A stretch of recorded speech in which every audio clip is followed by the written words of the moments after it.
Hello everyone, this is David again, and I am covering Season 1, Episode 10 of Babylon 5, titled Believers. I kind of have mixed feelings about this episode. It's not one of my more favorite episodes, even though it was written almost like it could have happened yesterday. The timeliness of this thing is unbelievable, and it also tends to be widely panned in the discussion groups. Now, for those of you who don't know, I used to be a registered nurse. I injured my back several years ago, had to leave the nursing profession, but I was a registered nurse for 18 and a half years. The last 12 were on a ventilator, a respiratory care unit. And unfortunately, I injured my back helping a patient, and so I am permanently disabled. So sadly, I won't be able to help you out if you have the pandemic virus. And yes, I deliberately changed the pronunciation of that word. I've heard that if you say the pandemic word, that it can get your account flagged, and then they'll have to go over it, and it just takes a long time. But since I'm not monetized, it probably doesn't mean anything anyways. So, back to Babylon 5. We start off meeting a kid named Sean, S-H-O-N, and he's dying of a respiratory illness. He has what they call watery breathing. Now, his species is a little bit different than anything you'll see on Babylon 5, and that plays a very important role later. Dr. Franklin is talking with the parents about his condition. And one of the comments that Dr. Franklin makes, and this is where I have, reservations about this episode, is he says point blank, I am never wrong about these things. Now, if you have a doctor that says, I am never wrong about these things, my best advice to you as someone who worked as a nurse is to run for the hills, okay? Not somebody with a God complex is not someone I want taking care of me. And yes, I've worked with a tiny select few of those people. One of them ended up killing a nurse in their office because I won't get too far into it because that'll just take us off on a weird tangent, but ended up doing home liposuction on each other. Probably had an allergic reaction to what we call the numbing medication, and this person died because the doctor was by themselves in the middle of their practice and doing home liposuction for God knows what reason. But anyway, she had one of those God complexes too. When I worked with her at the hospital, even during her residency, she scared the crap out of people. So, back to Sean in Babylon 5. Evidently, their religion does not allow for the puncturing of the chosen of God. And of course, the chosen is always, the one species that happens to survive. They can't be punctured in any way, and so they refuse to allow this operation. So they cue into the opening, and it flashes on back to command and control. Evidently, raiders have been hitting Babylon 5 space again, and Ivanova is, as she calls it, stir-crazy. And so, since it requires the presence of a command officer, she wants to go along, so Sinclair laughingly agrees that she can go. And so she wants to go take off and escort the Asimov because it's a civilian liners, and if the raiders hit them, they have no way of defending themselves. So, flash on back to MedLab. Dr. Franklin kind of gets into it with one of the other doctors, Dr. Mendez. And I don't think we see much more of her later in the series, but evidently she shows up, and she's one of the doctors that works in his med lab, and they kind of go back and forth.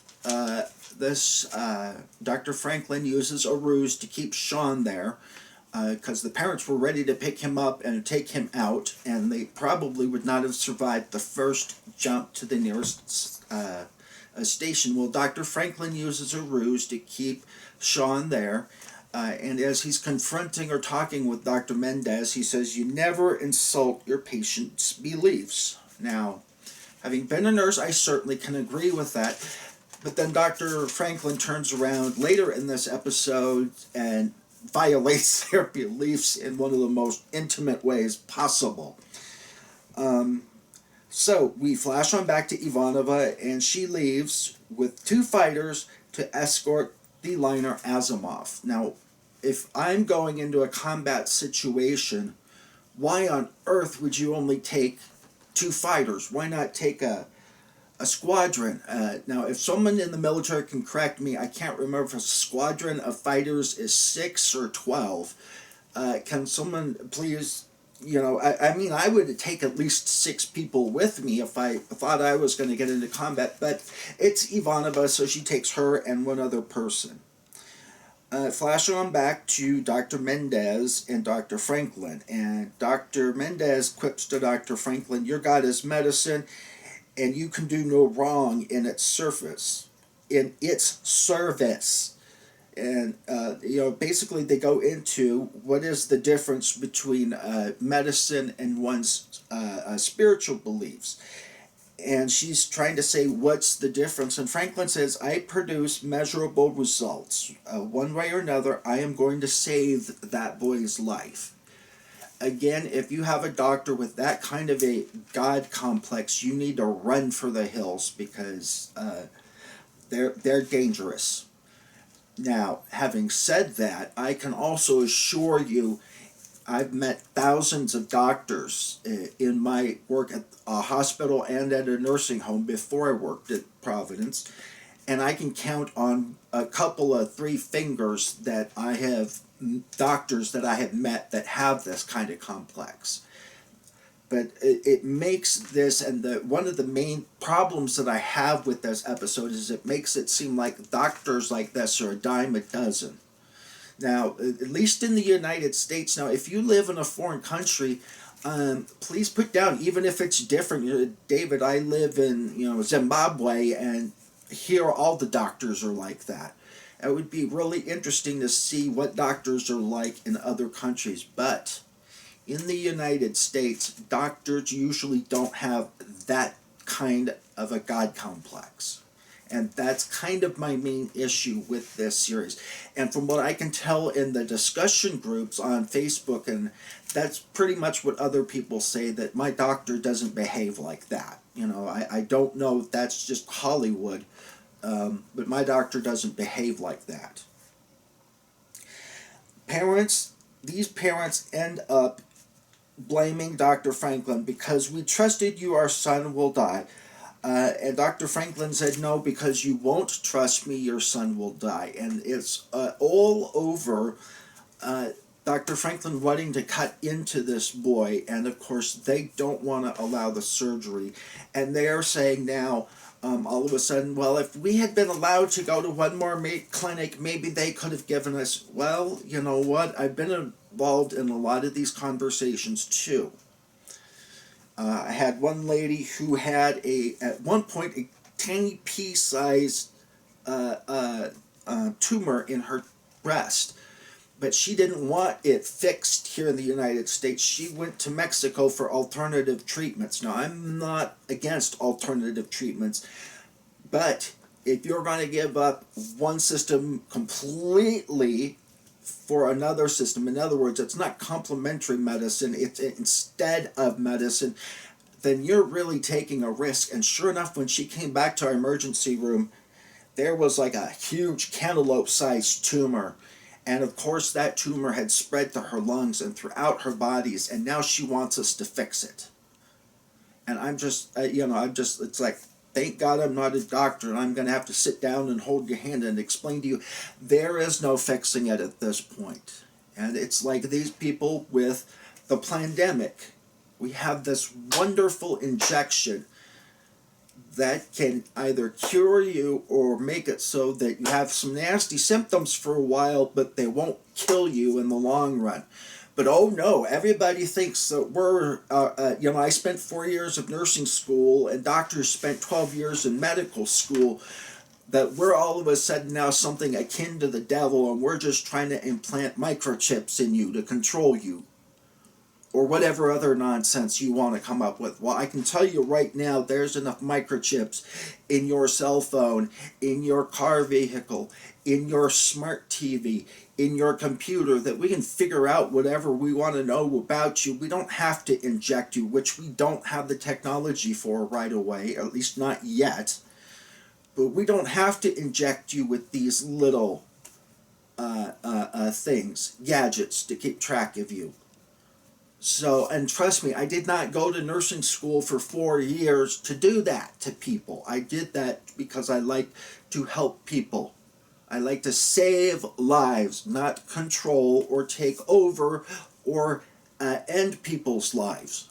All right? Despite the ever so often conspiracy theory that proves out to be real, most of them turn out to be garbage. And I can tell you, most of the anti-vaxxers garbage on the pandemic is that. It's about 95% garbage and lies. Okay? So, get your damn shot, people, because by the time you show up to the emergency room, it is too late. Your body needs 10 to 14 days absolute minimum before contact with the coronavirus, before it can build up an immune system. So by the time you're in the hospital, you're wheezing, your temperature's through the roof, it's too late. It will take an intervention from up above to get you well enough to go home again. Especially if you're sick enough to be intubated or have a tube put down your throat. Okay? And a lot of those people that did it and went home, i.e. like President Trump, is because the fact that he had a lot of steroids, he had a lot of doctors following his every, movement, and because he also got the vaccine. And that enabled his immune system to mount an early defense to kill off the virus. Okay? So, back to Babylon 5 universe. Ivanova makes contact with the Asimov and says, we'll escort you. And of course the Asimov is like, whew, thank you. You're here just before the Raiders get here, of course. Dr. Franklin makes an official request for Sinclair to intervene, because unbeknownst to these parents, Dr. Franklin was briefed on the situation with Ambassador Kosh, so he knows that Sinclair has intervened even over the objections of another government. And so Dr. Franklin makes an official request. Please, Commander Sinclair, let me operate on this kid. And Sinclair makes an interesting comment when he's interviewing the parents, that if they had an ambassador, that he would ask her for guidance. And if you look in the med lab, just kind of a curious aside, they often defer to the female head of the family for advice and to speak and things of that nature. So I just kind of curious about this particular species. And evidently they also evolve from an egg, that an egg pops out and that eventually they hatch from this egg, and so they have things like the sacred egg and things of that nature. So the parents end up going then to the Narn because they believe that Sinclair is just going to issue a blanket judgment that Earthers always stick together. So they ask the Narn for protection, and Jakar has said, you know what, I had never even heard of your world. My researchers told me a little bit about you. There's nothing for us to be involved with, so good luck, but not our problem. They go and petition the Centauri, and Ambassador Malari says, just how much justice can you afford? In other words, if you can't afford to pay for all this stuff, we're not going to help you either. And then they petitioned the Vorlons, of all people. Interesting that the Vorlons would even have contact with them.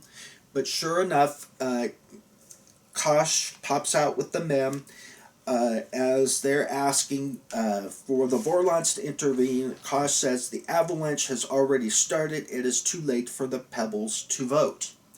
Now, of course, what they don't realize is that Kosh has already been operated on over the objections of his government at the orders of Commander Sinclair during the pilot episode. So if you haven't seen that, go ahead and watch it. Before you watch this episode, it might give you a little bit more of knowledge about what's going on.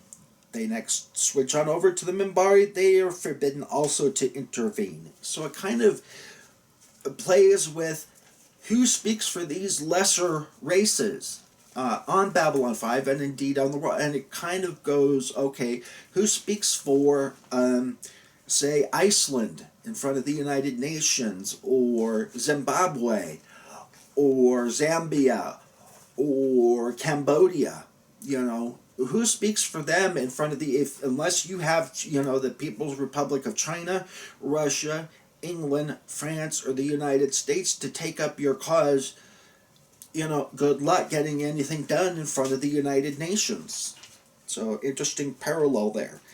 Switch on over to these raider ships now intercept Ivanova. Well, she goes out against regulations, leaves the other ship there to guard the Asimov, and proceeds to take off after this scout ship, knowing that if this scout ship gets away, it's going to call for reinforcements. Well, unfortunately, too late. About a dozen raider ships suddenly appear on screen, and she's like, uh-oh, not good. Flip on back to Babylon 5. Sinclair called Earth Alliance to see does Earth have any official position, and of course Earth punted it back in typical administrative fashion, punted it back to Sinclair saying, you know what, it's kind of a different scenario where you guys are, so we're going to let you make the final judgment. So Sinclair goes and interviews Sean, and Sean basically says, I don't want the operation. I don't want to die necessarily, but at the same time, if my soul escapes my body through a puncture wound or something like that, that's no good for me either. And so, as a result of that, and he denies Dr. Franklin's request, which of course Dr. Franklin gets set off by that. And so they enter into a nice little discussion about medicine versus beliefs. Now, having engaged in a lot of that, and I've seen a lot of things that cannot be explained by medical science. When I worked in a nursing home, I had a lady who was in a coma for 3 months. At 2 a.m. Christmas morning, I go in to check on her and do my rounds. I turn on the lights, and she looks around at me rather startled, and clear as day says, honey, would you turn that light off? It's awfully bright in there. And of course, I nearly defecated in my pants, because this woman is supposed to be in a coma. The last 6 weeks or so I've been her nurse, she was in a coma, not responsive, and all of a sudden here she is, and now she's talking like a little Chad Cathy doll towards me. Now, I'm not going to tell you the end experience of that one, but it tells me, even though I have a belief in medicine, I also do realize that medicine doesn't necessarily explain everything. So, but Dr. Franklin says, listen, Commander Sinclair, what about operating on Kosh against his wishes? And Sinclair said, look, operating on Kosh was the camel's nose in the tent. Opening up Sean will be the rest of the camel. And that's heavily memmed, so why I mention it right now. So Franklin comes back, and Hernandez guesses his intentions. Trust me, I've worked with some doctors for over a decade. I could guess their intentions and what they were going to do, which is why a lot of them wanted me taking care of their patients because I didn't have to sit there and wait for half an hour on the telephone. I would just go in, do what the doctor would normally do, and then call and tell the doctor afterwards without waiting for the patient to sit there and gasp and gasp and gasp and possibly die before I can get a clear line to talk to the doctor.